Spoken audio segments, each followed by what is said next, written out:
no mistakes. Lack of money does bring trepidation in your happiness. So you do need a reasonable amount of money to be happy.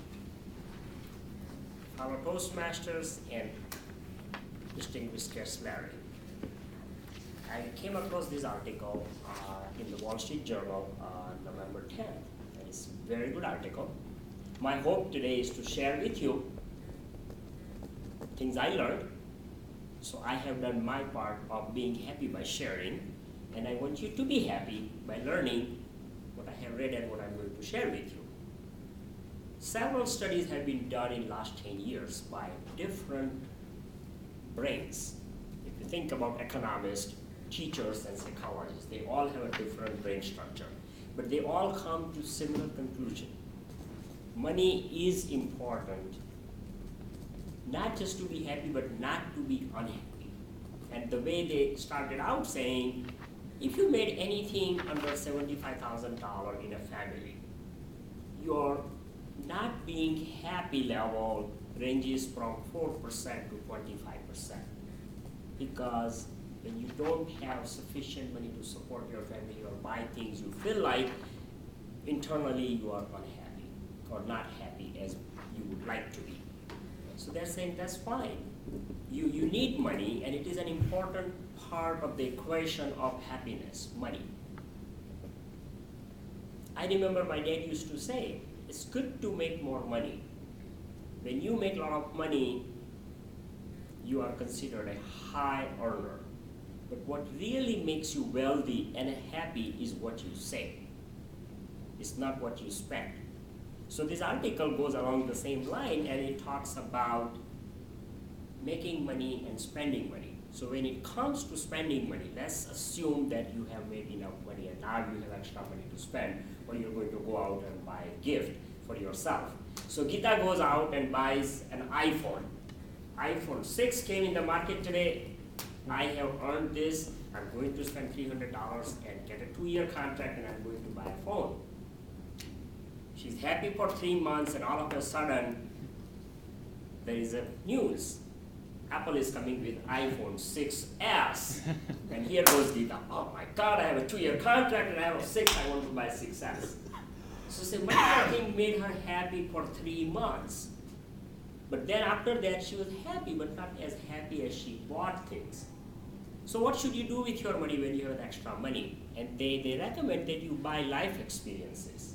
Life experiences being going on a vacation. Greg takes that money, goes to Florida with his daughter and wife, enjoys. So 3 years from today, he gives a speech about the best experiences he had while he was in Florida. So the life experiences are the biggest happiness that lasts for a longer time than the material gifts you buy or you receive. They talk about money. Say, if you have money, don't think about necessarily buying gifts. Think about buying time.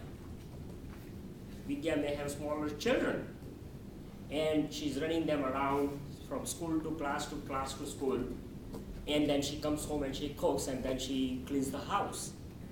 Stop. You don't need to buy that iPhone, but maybe you take help. You hire somebody to clean your house. Give them $20. You will save 2 hours, and that 2 hours you save is the best gift you can give to yourself.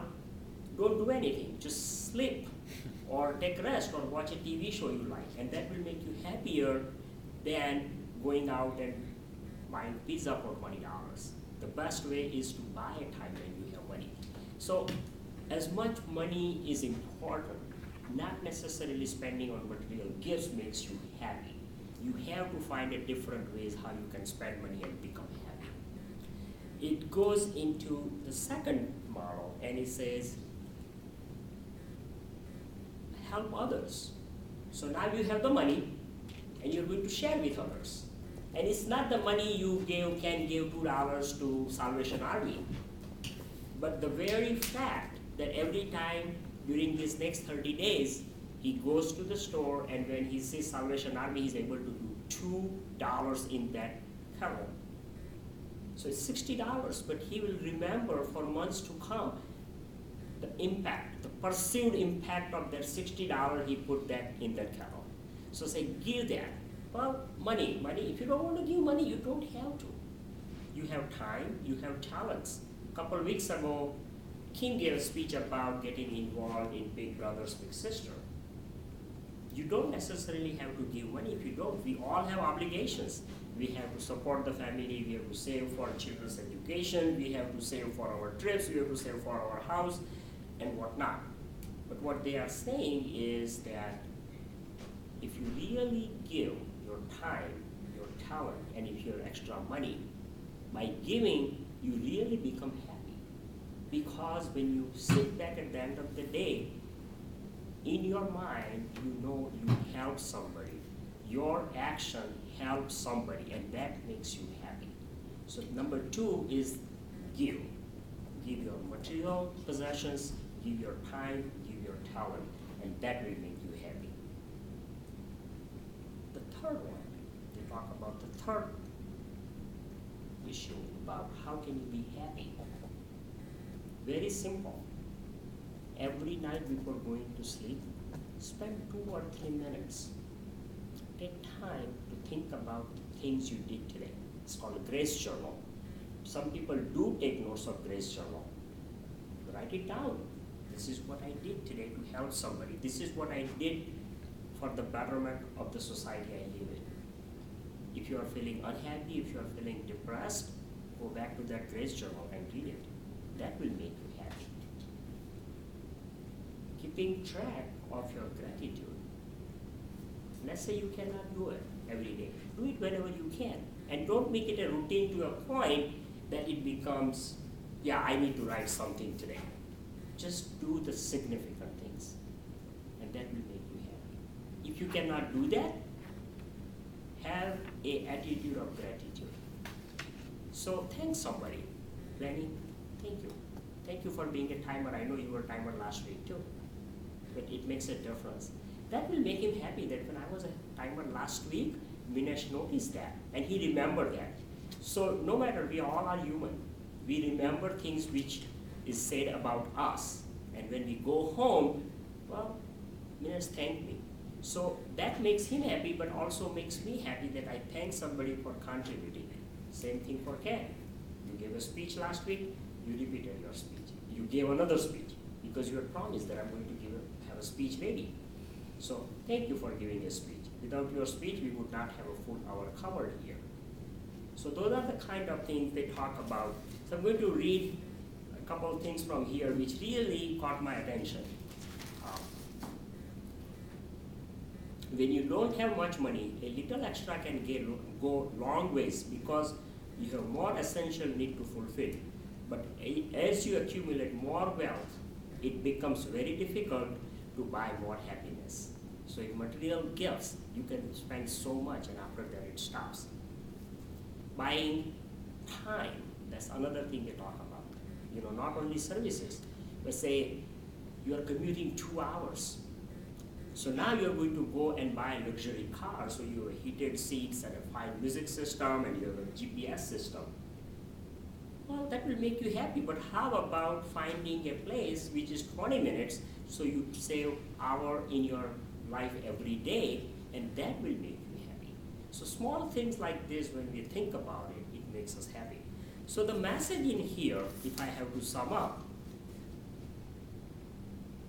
before I sum up, one more thing in the research came up, that when poor people give, even if it is a smaller amount, they're happier than the rich people give a lot of money. So if I have $1 million and if I give $100,000, I'm happy. But if I have $10, if I give somebody 10 cents, the happiness index for a person having a $10 giving 10 cents is much higher. So think about all of these things. To sum up, money is important. Without it, you have a repetition in your life. However, when you have the money and you need to buy, choose life experiences before material things. Give your time, talent, and money to make people happy. Christmas is coming. You don't want to spend a lot of money in gifts. Maybe you offer your time. You have friends who have small children. Say, hey, my gift to you, you can keep your children with me for all Saturday. You can go shopping. That's my gift. People will appreciate. Number 3, be thankful for what you have. Have an attitude of gratitude.